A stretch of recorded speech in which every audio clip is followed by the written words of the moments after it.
رمضان الحب أهلا بك يا عطر الجنان فسلام وسلام وسلام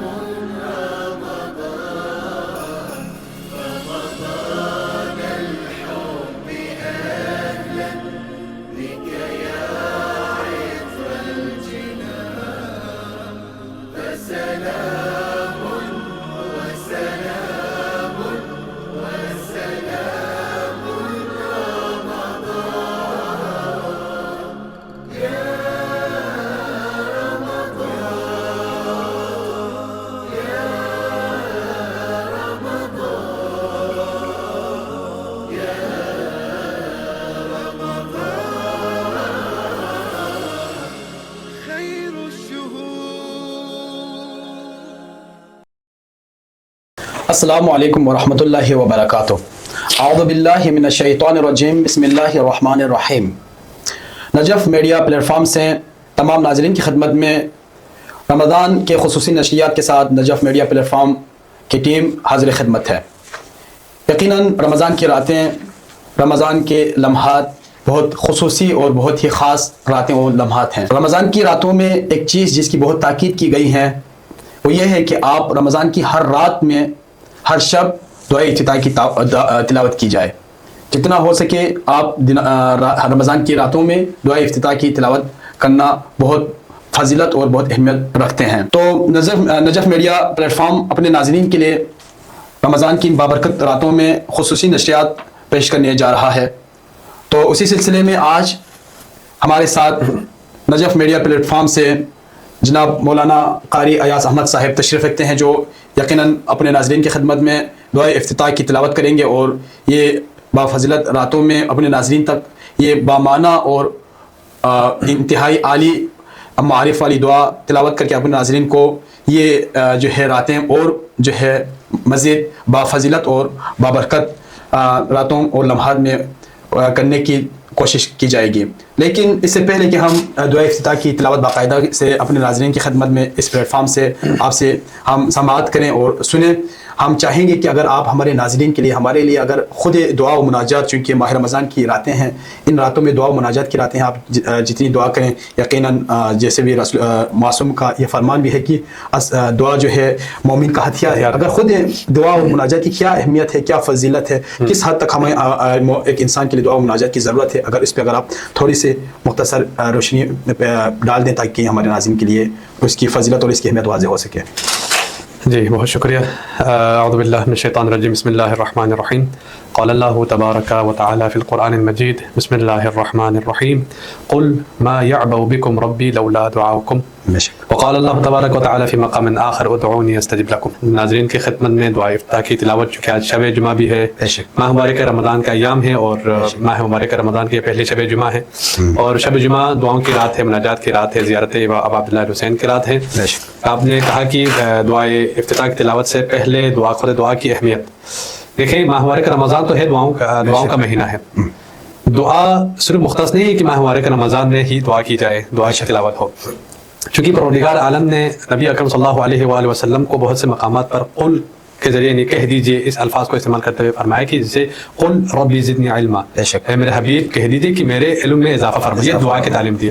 اور اس مقام پر فرمایا کہ میرے حبیب میرے بندوں سے کہہ دیجئے قل ما يعبأ بكم ربی لولا دعاؤکم، کہ میرے بندوں سے کہہ دیجئے کہ تمہارے پروردگار تم لوگوں کا پرواہ تک نہ کرتا اگر تمہاری دعا نہ ہوتی. بے شک یعنی دعا ایک محبوب عمل ہے، وہ پسندیدہ عمل ہے جو رب کائنات کو، خالق لم یزل کو، بندوں کے جانب سے جو سب سے پسندیدہ جو فعل ہے، جو پسند ہے، وہ دعا ہے. یعنی بندہ دعا کرے تو پروردگار عالم خوش ہوتا ہے. اسی لیے دوسری آیت میں ارشاد فرمایا کہ ادعونی استجب لکم، اے میرے بندے مجھے پکارو میں جواب دوں گا. اسے دوسروں کے دروازے میں جانے کی ضرورت نہیں ہے. اگر دولت چاہے تو میں عطا کروں گا، رحمت چاہے تو میں عطا کروں گا، شفا چاہے تو میں دے دوں گا. یہ پروردگار عالم خالق لم یزل ولا یزال ہے جو इन्नका अला कुल्लि शैइन कदीर जात है। और अब आते हैं इस माहवारे का रमजान। माहवारे का रमजान कौन सा महीना है? शाहरुल्लाह, जिसकी निस्बत अल्लाह की तरफ है, जिसे अल्लाह का महीना कहा गया। और ऐसा कोई महीना नहीं है जिसके लिए कहा जाए कि अल्लाह का महीना है, ठीक, लेकिन माहवारे का रमजान के लिए कहा कि अल्लाह का महीना है। कैसे? एक अजीम महीना है कि जिस महीने में फरमाया कि दुईतुम फीह दियाफतिल्लाह, कि तुम्हें पुकारा गया है, बुलाया गया है अल्लाह के दस्तरखान पर। यानी वो महीना है कि जिस महीने में हम मेहमान खुदा है और अल्लाह हमारा मेजबान है। ऐसे बिल्कुल, लेकिन मेहमान जो है मेजबान के हर फेल, हर चीज के तकाजे को ख्याल रखते हैं कि मेजबान को कोई तकलीफ ना हो। मेहमान को जो चाहिए, जो चाहता है, मेजबान उसे अता करता है। कैसे? देखें, हम जैसे तालिब इल्म भी हमारे घर में कोई मेहमान आते हैं तो हम उसकी जरूरियात का ख्याल रखते हैं। वो तो कादिर मुतलक है, अगर हम इस महीने में अल्लाह से कुछ मांगे तो वो अता करेगा। इसीलिए नबी अकरम सल्लल्लाहु अलैहि वसल्लम ने फतह शाबानी में क्या इरशाद फरमाया कि ये वो महीना है कि अनफासुकु फीही तस्बीह, कि जिसमें आप जो सांस निकालते हैं, जो हमारी सांस है वो भी तस्बीह शुमार होते हैं। और इसमें फरमाया कि वो महीना है कि वो दुआउकुम मुस्तजाब, तुम्हारी दुआएं मुस्तजाब है, जो दुआ मांगते हैं उसकी जवाब परवरदिगार आलम अता करते हैं। ये वो महीना है यकीनन। तो इस महीने में ताकीद की गई है माहवारे का रमजान में, जैसे कि दुआ अबू हमजा समाली की ताकीद है, दुआ इफ्तिताह जो हम अभी तिलावत करेंगे इंशाअल्लाह। और माहवारे का रमजान में या अली या अज़म जो हर नमाज के बाद जो हम पढ़ते हैं उसकी ताकीद की गई है। इसी तरह माहवारे का रमजान के हर दिन की दुआएं मासूम की तरफ से हमें ताकीद मिलते हैं कि वो दुआएं आप करें। तो ये दुआओं का महीना हम अगर कहें तो गलत नहीं होगा कि परवरदिगार आलम से राज और नियाज का महीना है, तज़किया का महीना है। तमाम नाज़रीन की खिदमत में, तमाम नाज़रीन की नियाबत में जवार मौला कायनात से नजब अशरफ से प्रोग्राम जारी है, उनकी नियाबत में मौला के जवार में हम बैठे हुए हैं। तो इंशाअल्लाह सबकी नियाबत में दुआए इफ्तिताह की हम तिलावत करते हैं इंशाअल्लाह। उम्मीद है कि परवरदिगार आलम हमारी इस दुआ को अपनी बारगाह में कबूल और मंजूर फरमाएगा इंशाअल्लाह। अल्लाहुम्मा सल्लि अला मुहम्मद व आलि मुहम्मद वअज्जिल फरजहुम। बिस्मिल्लाहिर रहमानिर रहीम। अल्लाहुम्मा इन्नी अफ्ततिहु अस-सनाअ बिहम्दिक व अंत मुसद्दिदुन लिसवाबी बिमन्निक व अयक़नतु अन्नका अंत अरहमुर राहिमीन फी मौदि'ल अफ़्व वर-रहमह व अशद्दुल आक़िबीन फी मौदि'न निकाल वन-नक़मह وأعظم المتجبرين في موضع الكبرياء والعظمة وأعظم المتجبرين في موضع الكبرياء والعظمة اللهم أذنت لي في دعائك ومسألتك فأسمع يا سميع مدحتي وأجب يا رحيم دعوتي وأقل يا غفور عثرتي فكم يا إلهي من كربة قد فرجتها وهموم قد كشفتها وعثرة قد أقلتها ورحمة قد نشرتها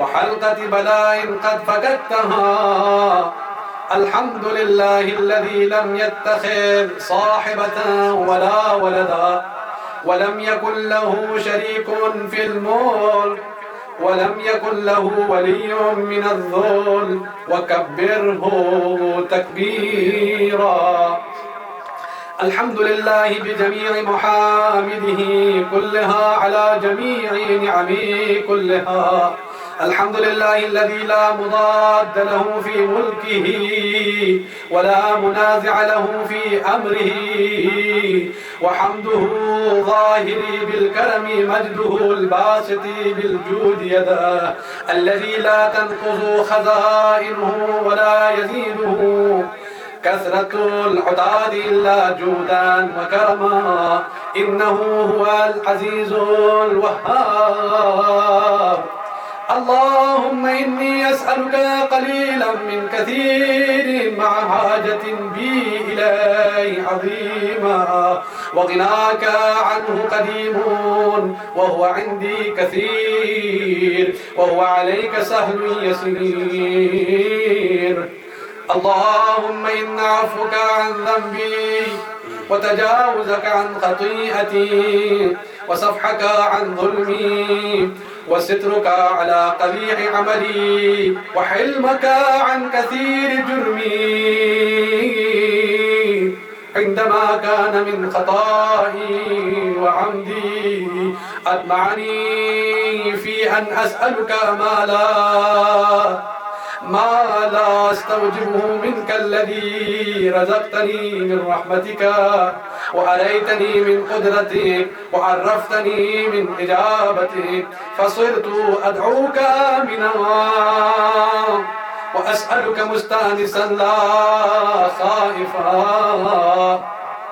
ولا وجلا عليك فيما قصدت فيه إليك، فإن أبطأ عني عتبت بجهلي عليك، ولعل الذي أبطأ عني هو خير لي لعلمي بعاقبة الأمور، فلم أر مولاي كريما أصبر على عبد لئيم منك علي يا رب.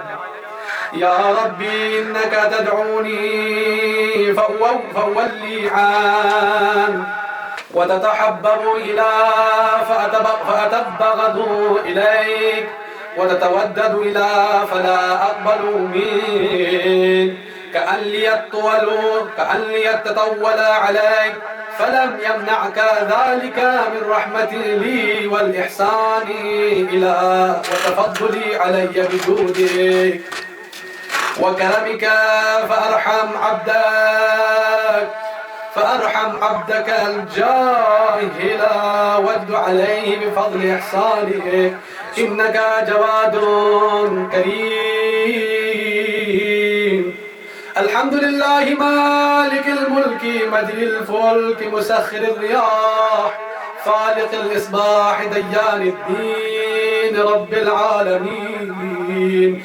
الحمد لله على حلمه بعد علمه، والحمد لله على عفوه بعد قدرته، والحمد لله على طول أناته في غضبه وهو قادر على ما يريد. الحمد لله خالق الخلق باسط الرزق فالق الإصباح ذي الجلال والإكرام والفضل والإنعام، الذي بعد فلا يرى وقرب فشهد النجوى تبارك وتعالى. الحمد لله الذي ليس له منازع يعادله ولا شبيه يشاكل ولا ظهير يعاضده، قهر بعزته الأعزاء وتواضع لعظمته العظماء فبلغ بقدرته ما يشاء. الحمد لله الذي يجيبني حين أناديه ويستر علي كل عورة وأنا أعصيه ويعظم النعمة علي فلا أجازيه. فكم من موهبة هنيئة قد أعطاني وعظيمة مخوفة قد كفاني وبهجة مونقة قد أراني، فأثني عليه حامدا وأذكره مسبحا. الحمد لله الذي لا يؤتك حجابه ولا يغلق بابه ولا يرد سائله ولا يخيب آمله. الحمد لله الذي يؤمن الخائفين وينجي الصالحين ويرفع المستضعفين ويدع المستكبرين ويهلك ملوكا ويستخلف آخرين. الحمد لله قاسم الجبارين مبير الظالمين مدرك الهاربين نقال الظالمين صريخ المستصرخين موضع حاجات الطالبين معتمد المؤمنين. الحمد لله الذي من خشيته ترعد السماء وسكانها وترجف الأرض وعمارها وتموج البحار ومن يسبح في غمراتها.